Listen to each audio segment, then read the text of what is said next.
Dear friends, welcome to SLS academy. ഇന്നത്തെ current അഫയേഴ്സിലേക്ക് സ്വാഗതം.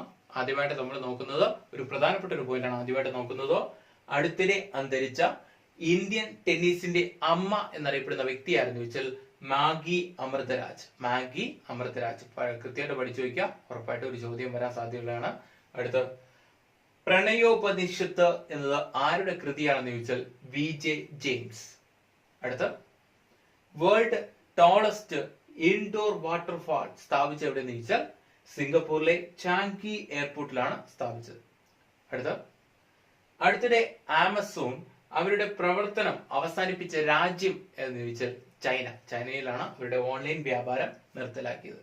അടുത്ത പടിഞ്ഞാറൻ ഏഷ്യയിലെ അമേരിക്കൻ സൈന്യത്തെ തീവ്രവാദികൾ എന്ന് വിശേഷിപ്പിച്ച അല്ലെങ്കിൽ മുദ്രകുത്തിയ രാജ്യം എന്ന് വെച്ചാൽ ഇറാൻ. ഒന്നുകൂടെ നോക്കാം.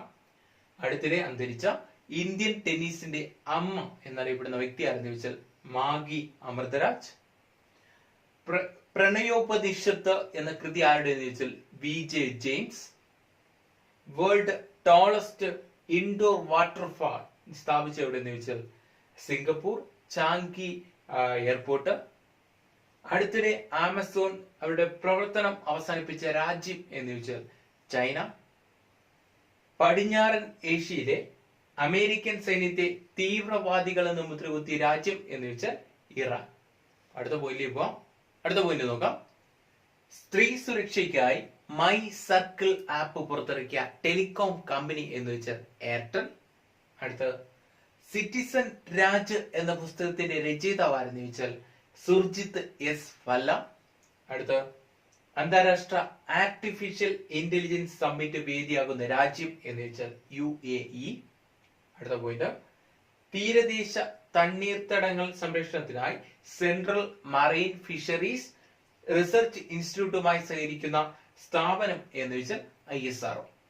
അടുത്ത international hockey federation health and safety committee ചെയർമാനായി നിയമിതനായ ആദ്യ ഇന്ത്യക്കാരൻ ആരെന്ന് ചോദിച്ചാൽ ആരാണ്? ബിഹ്ബു കല്യാൺ നായിക്. ഒന്നുകൂടെ നോക്കാം.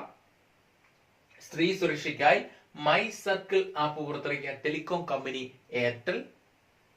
സിറ്റിസൺ രാജ് എന്ന പുസ്തകത്തിന്റെ രചയിതാവ് സുർജിത് എസ് വല്ല. അന്താരാഷ്ട്ര ആർട്ടിഫിഷ്യൽ ഇന്റലിജൻസ് സമ്മിറ്റ് വേദിയാകുന്ന രാജ്യം UAE. തീരദേശ തണ്ണീർത്തടങ്ങൾ സംരക്ഷിക്കാനായി സെൻട്രൽ മറൈൻ ഫിഷറീസ് റിസർച്ച് ഇൻസ്റ്റിറ്റ്യൂട്ടുമായി സഹകരിക്കുന്ന സ്ഥാപനം ISRO. International hockey federation health and safety summit ചെയർമാനായി നിയമിതനായ ആദ്യ ഇന്ത്യക്കാരൻ ആരെന്ന് ചോദിച്ചാൽ ബിഹ്ബു കല്യാൺ നായിക്. വീഡിയോ ഇഷ്ടപ്പെട്ടാൽ ലൈക്ക് ചെയ്യുക, കമന്റ് ചെയ്യുക, ഷെയർ ചെയ്യുക. അടുത്ത ദിവസം വീണ്ടും കാണാം. Thank you.